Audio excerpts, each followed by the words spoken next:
Yo, what is going on YouTube? I am Germ here. I'm recording this video just after the LEC finals. I'm not sure exactly when it's going to be coming out, and as more and more news and trash talk and storylines come up, as they surely will, both after the LEC season, spring regular season, or not regular season, but spring season is now over. I'm sure some stuff will be coming out. We're starting the LEC off season now, as every single team is done with spring split. Obviously G2 is moving on, but every other team is going to start doing that stuff. And then we're moving into MSI storylines and stuff as well. So things are going to start changing. I'll definitely cover that, but wanted to get all of my initial thoughts and opinions out after G2 winning this title, because it's obviously a huge deal. I think throughout most, if not all, of the regular season and most of the playoffs, nobody really ever thought G2 was the best team. Everyone was counting them out. They were a team that was changing so much. They were looking like they were in full rebuild mode. Caps and Jankos were not looking like vintage Caps and Jankos. There was questions of if they would ever get back.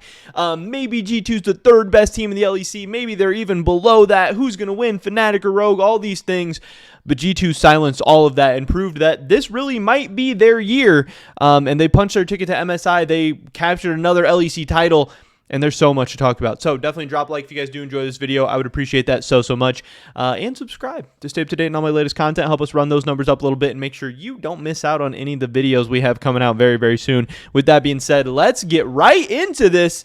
So, wow. I mean, not only did G2 win a title, which, like I said, I picked G2 to win in my video yesterday. I ended up tweeting out this morning that I had G2 3-2 over Rogue. I thought it just made too much sense. G2 was coming in too hot. They were 9-0. Caps was looking like Caps, like claps, like some of the best League of Legends we've seen from Caps. Not saying he's been better just yet than back-to-back world finalist Caps or MSI champion Caps or anything like that, but he's looking to be on a similar level. And if he goes to MSI and keeps this form, sure, it could be some of the best League of Legends of his career. He could be playing amazing. I mean, especially these last 6 games. When we take a look at this, I know everyone is talking about the Ahri, and yes, the Ahri has been outstanding, but hey, here is a 6-3 game he had on the Sylas as well. And then, yes, dominant 7-1 on Ahri. Yes, dominant 5-1 on Ahri. And I'm sure the Ahri might start getting banned, especially internationally and stuff like that. But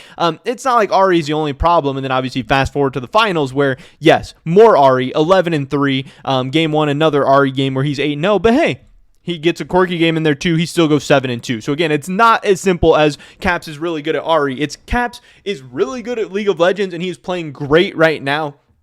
Part of this is that he seems fired up, and he's even said, hey, I play better in front of the crowd. I'm fired up by the fans. I'm loving this. We should have fans in Korea at MSI. At least we're hoping, if everything goes right, if everything goes correctly. So there's a ton of great news. Claps is back. G2 makes an amazing run.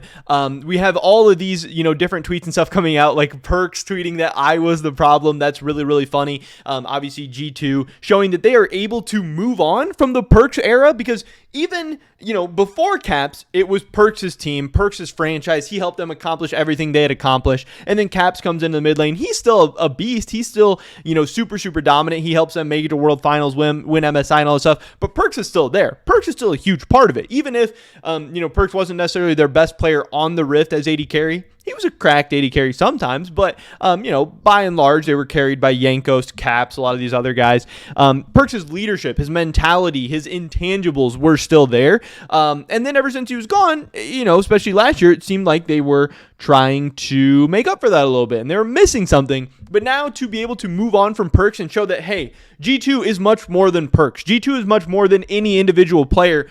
This is a big step for G2, and this is more great news. I mean, there's just so much great news coming out for G2. We also had this funny tweet as well, coming from, I was just kind of clicking on everyone to see who everyone was, but I know this guy was talking about Angel Archer being salty, so I was trying to get on Angel Archer's Twitter account to see if she had tweeted anything else salty or anything. I thought that was kind of weird, but Duffman obviously tweeted out, also, we were the problem at Grabs, Wonder, Mickey, Perks, Reckless, Angel Archer, Noodles, and Duffman himself, because not only was part of G2's rebuild moving on from their 3 players, Reckless, Mickey, and Wonder, but then also Perks, it also meant moving on from the entire coaching staff and the whole kind of support team and infrastructure and everything as well. So G2, they did a full rebuild. Yes, they hung on to 2 players. And yes, these were 2 very, very good players in Caps and Jankos that they were holding on to.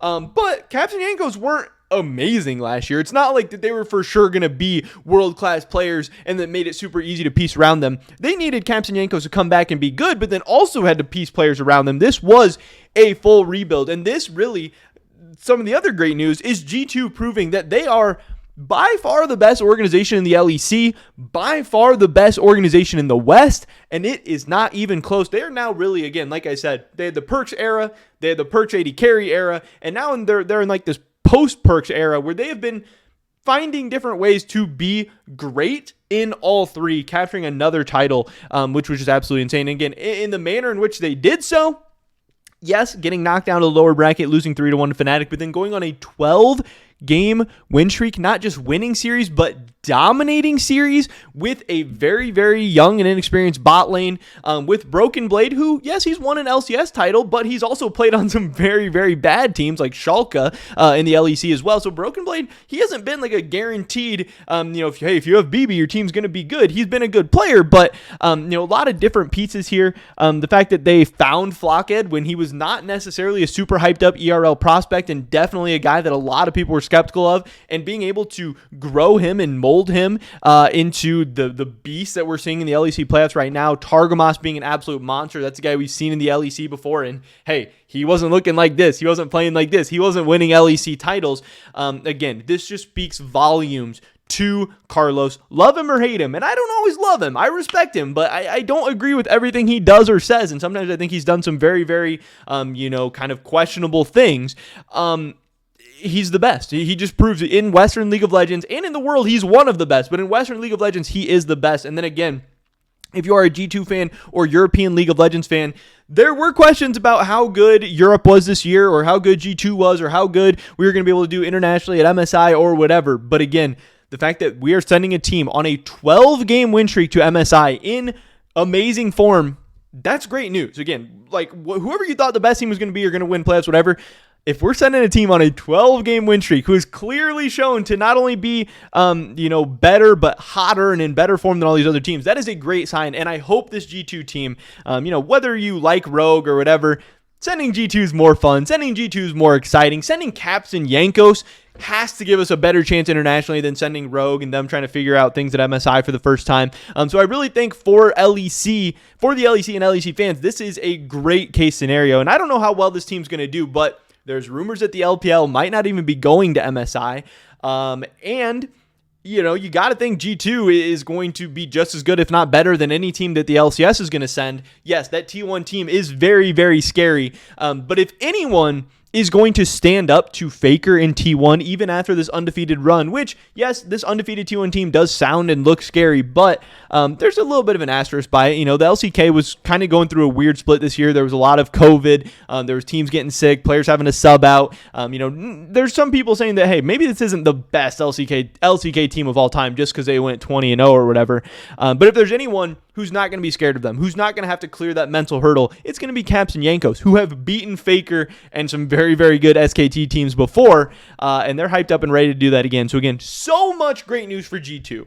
Capturing a title, doing it in dominant fashion, proving that they are the best team and the best organization in the LEC, and really, again, in my opinion, in the West, doing it all again, proving that they don't need any of those other players, any of that other support staff, and showing us what a rebuild looks like. A rebuild doesn't mean you have to suck in the short term, because G2 is now set up in the short term and in the long term. These guys, a lot of them are young and inexperienced. A lot of them, I think all of them are signed until at least 2023, if not 2024. G2 has a championship caliber team right now. They have them locked up for the future. They sold off some players this offseason, got a bunch of money, signed some players for cheaper, and had better results than they did last year. This is a win on every single front from G2. Just downright impressive. If you are a fan of League of Legends, you have to respect what G2 is doing right now. And yeah, I'm impressed. And I hope they go to MSI, whether the LPL is there or not. I mean, I hope the LPL comes and G2 can put up a fight against them, but especially if the LPL doesn't show up, I hope G2 shows up, gives T1 a run for their money, and I can't wait to watch. But that's pretty much it for this video today, guys. Tell me to drop a like if you did enjoy it. I would appreciate that so much. Leave a comment down below. Let me know what you think about G2. What do you think about, their rebuild, their playoff run, their chances at MSI? I'd love to hear your guys' thoughts and opinions. Subscribe, stay up to date on all my latest content. Hopefully catch you guys on the next one. But until then, peace.